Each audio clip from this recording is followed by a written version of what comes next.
have one more. Come on, internet, don't fail me now. Boom, we're up. All righty. Good evening, everybody. Sweet. All right, good evening, everybody, and welcome to another episode of Oh Come On. This is why I start videos a little bit early because you never know what technology is going to do. And just now, try to give me an error, but I know that it is working because I am looking. Boom! I'm looking right at it. So we are live, everyone, here for Sex, Love, and Marriage, our weekly show. And I am getting ready to share this to my personal page because that is the one place that it does not automatically share to. This also gives you the opportunity to tag someone that you feel like could benefit from this conversation or that can add value to the conversation. So please feel free to invite, tag, and share this video. This is a really good topic today. And y'all see, I done pulled out the whiteboard and everything. Look, we about to get into it. Join me live. All right. Share. Now that I've gotten that out the way, I always like to start the video just a little bit early. That way, everyone can get notifications and we know that we are effectively live. So, good evening, everyone, and welcome to Sex, Love, and Marriage. I am your favorite life coach and certified clinical sexologist, Coach K, with Love and Intimacy 101. Bringing you another amazing topic about all things sex, love, and marriage. Now, today I started this video. Well, I started the whole thing and I asked the question, which I think is a legit question. Do you want to be fed or do you want to be fucked? And when I say that, in the description, I said, automatically there's going to be that person that says, well, I want both. Well, that wasn't an option. And I specifically gave it to you that way because I did not want both to be an option. I also want to preface this whole conversation by saying that while these words in the title may be, people may think, okay, we talking about either somebody going to eat or they going to get some. That's not what it's all about. This is truly a bigger conversation than what that title may say. And that's why I pulled out the handy dandy whiteboard for today. Now, there was some time ago, I was in the kitchen and I was fixing some kind of meal. I was probably doing a veggie lasagna and I was chopping up all the vegetables and getting everything together.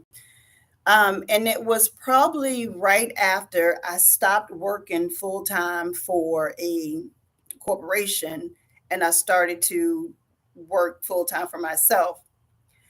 And around the time that, well, this is well after my husband was, working for himself.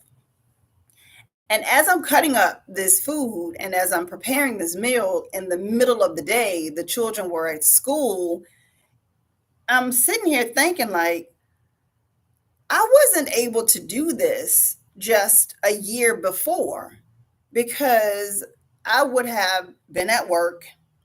And then when I got off from work, I would not have felt like creating this entire meal because my entire mind is I want to make sure that my husband has food when he comes home from working 12 to 18 hours a day. I want to make sure that the kids have something to, eat. And I want to make sure I want to eat too. So fast forward, and we've both been working for ourselves for quite some time. And if you catch last week's show about the balance of entrepreneurship and marriage, you need to catch that one to fully understand this next part of this discussion. So we're in our businesses, we're growing our businesses, we're business owners and entrepreneurs, which means that you're on the go. There is no one to fall back on. There is no one to rely on. There is no aid check just because you work somewhere. You're on the go. And so one day when I know that I had been super busy. I was probably in the middle of creating some new program or something. And so my mind was laser focused on that program. During that time, whenever I got home, my immediate thought was, oh my gosh, I want to make sure that I have dinner ready for when my husband comes home. And so when I got home, I immediately started fixing dinner. And so when my husband gets home, he goes, washes his hands, he goes and, hangs out with the kids for a little while. And then he comes and he sits in the kitchen in the chair. And I could tell that something on his face, something, he wasn't excited about life at the moment. And I'm so inquisitive. So I asked, what's going on? You okay? Like, no, I'm good. I'm good. I'm good. Like, sure. You sure you're okay? No, I'm good. I know what I'm good means. So I just let it be because I was cooking. And so we talk because we always talk. There is no, I'm just going to let it pass. Eventually we're going to talk. So we talked when I finally got the food to a place where I could walk away from it. And, I'm like, so what's going on? What's wrong with you? And he said, I just want, when I come home, I want you to just hang out with me. I want you to spend time with me. And so I looked and I'm like, well, dang, do you want to be fed or do you want to be fucked? And that's where the title came from. And I will honestly say that I asked this man, and even to this day, which one he preferred.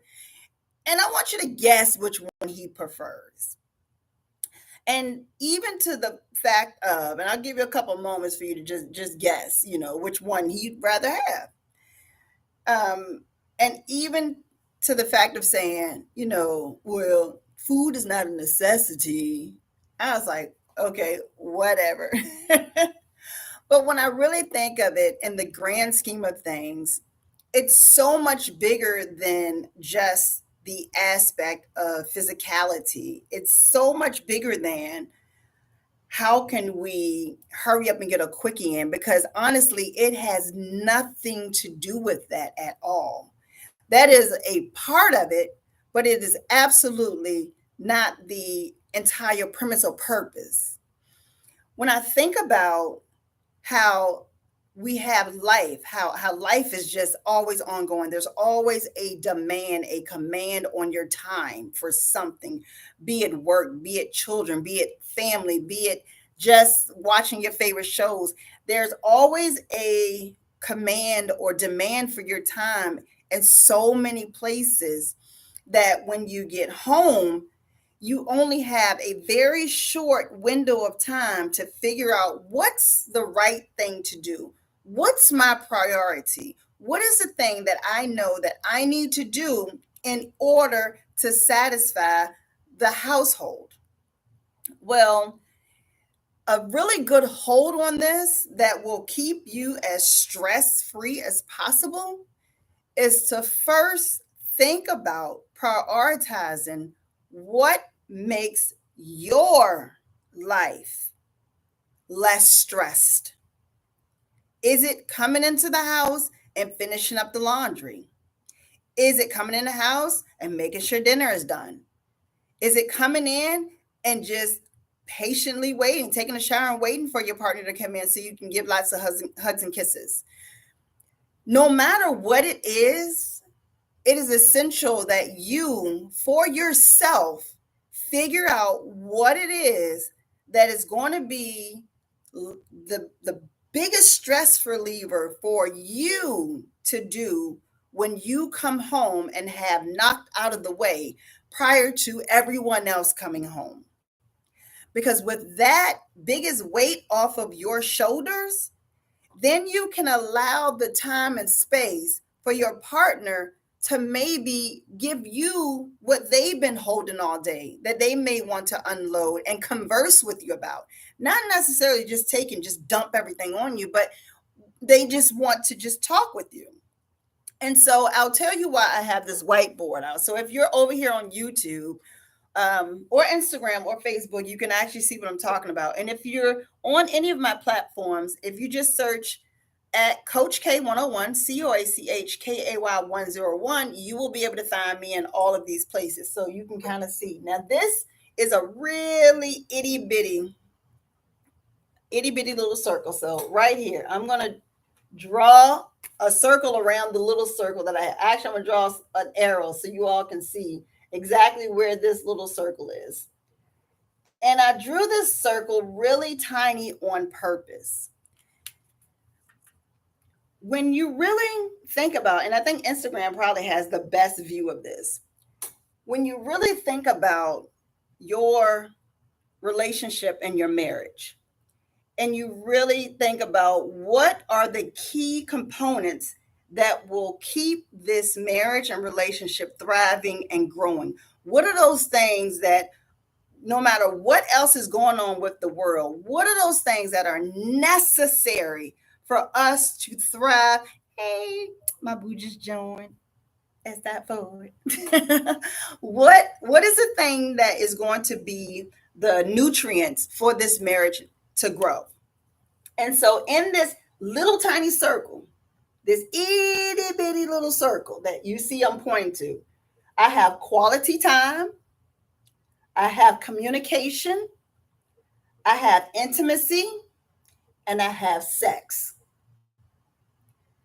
And in the middle, you see there's a word that's written here. It's really tiny. You barely can see it. But the word that's inside of that is life. The reason why I made this such a tight circle is because you and your partner both need to have a very tight circle on things that will grow, nourish, and thrive your relationship and your marriage. And allow life to live inside of that. If you think about if I had a big old circle, if I had a circle that was this big, you see I'm drawing this circle around everything I have. That circle, if I put life inside of that, that gives life too much space.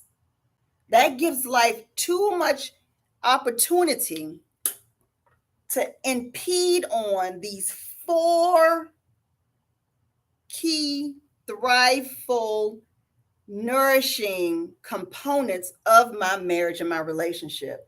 It gives it too much space around the quality time, communication, intimacy, and sex that will help my marriage. Thank you so much. I appreciate you joining it, where I'm trying to help this marriage grow and thrive.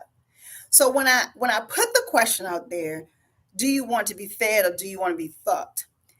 I want you to really think about how much bigger that is. Because in this aspect here, quality time, communication, intimacy, and sex are so much of the same. That's why it's in a circle. Because you can be doing all one or both, and they could include the other. It could be sometimes an alternative to, not substitution, an alternative to. If you know that sex is not something that you're able to physically, mentally, or prepare yourself to engage in, okay, what's our alternative? Let's go into quality time and let's understand what these things mean. Let's not just use words and we don't understand what they mean. So when I talk about quality time, that is proactively interacting with your partner. That doesn't mean we got to be riding horses, we got to be going out. Proactive means on purpose, with purpose, wanting to, without the thought of you're supposed to give me something back. It's proactively saying that when my partner comes home, I am going to put on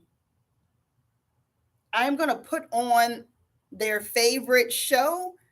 I'm going to have these snacks prepared and we're going to sit and we're going to watch this show together. I am proactively interacting with my partner as we laugh, cry, engage, and watch this show.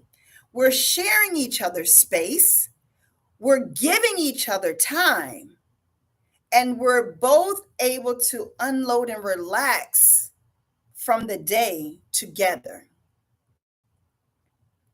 If you know that quality time is just not your thing and you want to keep it moving, what's our alternative? Okay, let's have a let's communicate. Now when we talk about communication, communication is an exchange of information. It does not say a verbal exchange of information. When I do our couples mindfulness yoga class, we practice an entire 45 minutes with nonverbal communication and communication with energy exchange, because it matters for you to be able to get fully in tune with your partner so that you all can communicate, so that you're able to use communication as one of your alternatives to to sex, intimacy, and quality time. So maybe it's, quality time, I just don't have the time, my energy is off. So maybe I can't do proper communication that doesn't feel stagnant.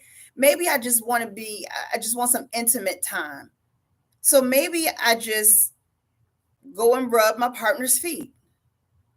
Maybe I just hold their hand as we sit in silence. Maybe I just walk up to my partner and embrace them in a chest to chest hug until we breathe to the point where we're synced and I can feel whatever it is on my day coming down just a little bit. And then, you know what? I may not have a whole bunch of quality time to give. I may not have, I may not be in the true romantic intimacy moment. I may not be able to have a good communication. Maybe I just want to have sex. Maybe I just want to have intercourse. Maybe I just want to share that particular energy. Maybe that's what's going to bring me down to a place where I can be at a level where we can both understand how I feel.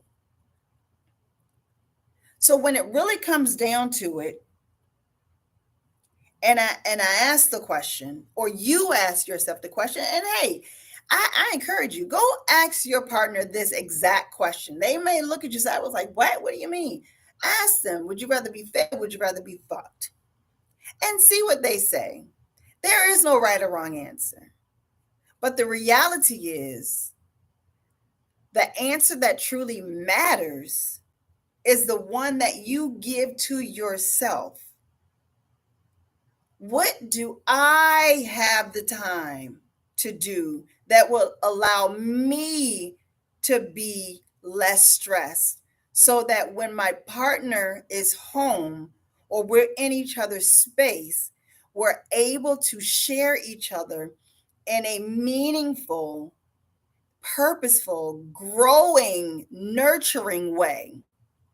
Because we spent all of our time trying to figure out how we can please our partner without asking.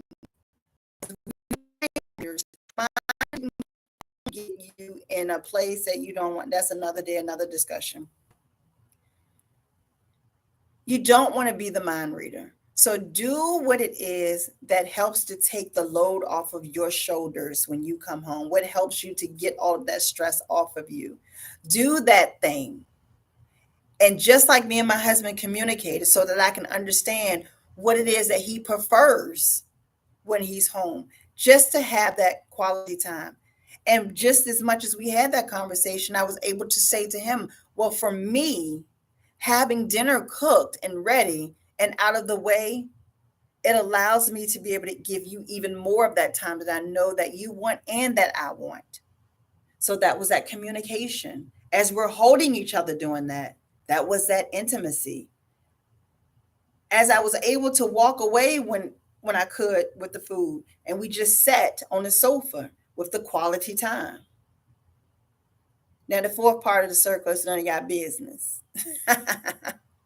But that is what it's all about, being able to make sure that you utilize this circle. If you need to make your own circle, it doesn't have to include these four things. Your circle could have only two things in it. But I want you to be very cautious on how big this circle is, how much of life you allow to consume your circle. As you and your partner get closer and you grow and you get to a place where you can add more to your circle, then do it. But if you find that you started to make this circle big and there are gaps and stuff is falling through the gaps, bring that circle back together. Well, I definitely appreciate you all joining me tonight. You know that my time limit is up to 30 minutes. I don't like to keep you guys too long. This is one that was pretty straightforward and to the point. I definitely encourage you to share this video with someone who may can benefit from this or that can add value to this, because again, my goal here is never to be right, it's to be heard and get the conversation started. If you're catching a replay, hashtag replay. Let me know your thoughts on this. I want us all just in the world to get back to a better place of understanding with each other, communicating as couples, being able to grow and thrive as couples without having to choose food or fun. Because you absolutely can have it all, but you have to grow together. You have to bring that circle in. You have to be able to say, I have to put me first in some situations in order for me to put you first in the next situation. That's how it works.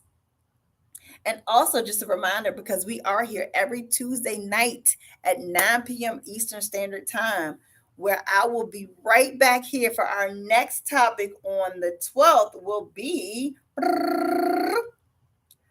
ungrateful or underserved. That's going to be a good one. May even be a continuation to this one. You never know.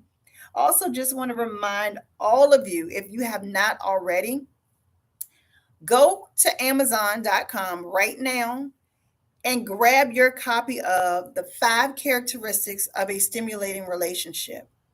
A little bit of what we talked about tonight is in that book, along with some activities that help you grow and thrive in your relationships, especially with your partner. I also want to remind you that we have Date Night RBA. Membership is still open. Date Night RBA is the first and I believe only dating social club for couples here in the Richmond, Virginia and surrounding areas. So make sure you go to datenightRBA.net and get your membership. It may be a good birthday gift or anniversary gift or a great wedding gift for some new couples. Also, we have our weekly couples mindfulness yoga. Tomorrow is the next one at 6:30 p.m. and you can join that virtually. I have in-person and virtual options. How awesome is that? So you can go to couples yoga july.eventbrite.com or just shoot me a message and I'll make sure that I get that link over to you to sign up. And when you are ready to have a session with me one-on-one with you and your partner or just you, just remember I am your favorite life coach and certified clinical sexologist, here to help you and support you in your life, love, and intimacy needs. So thank you all, and I will see you back here next week. Good night, everybody.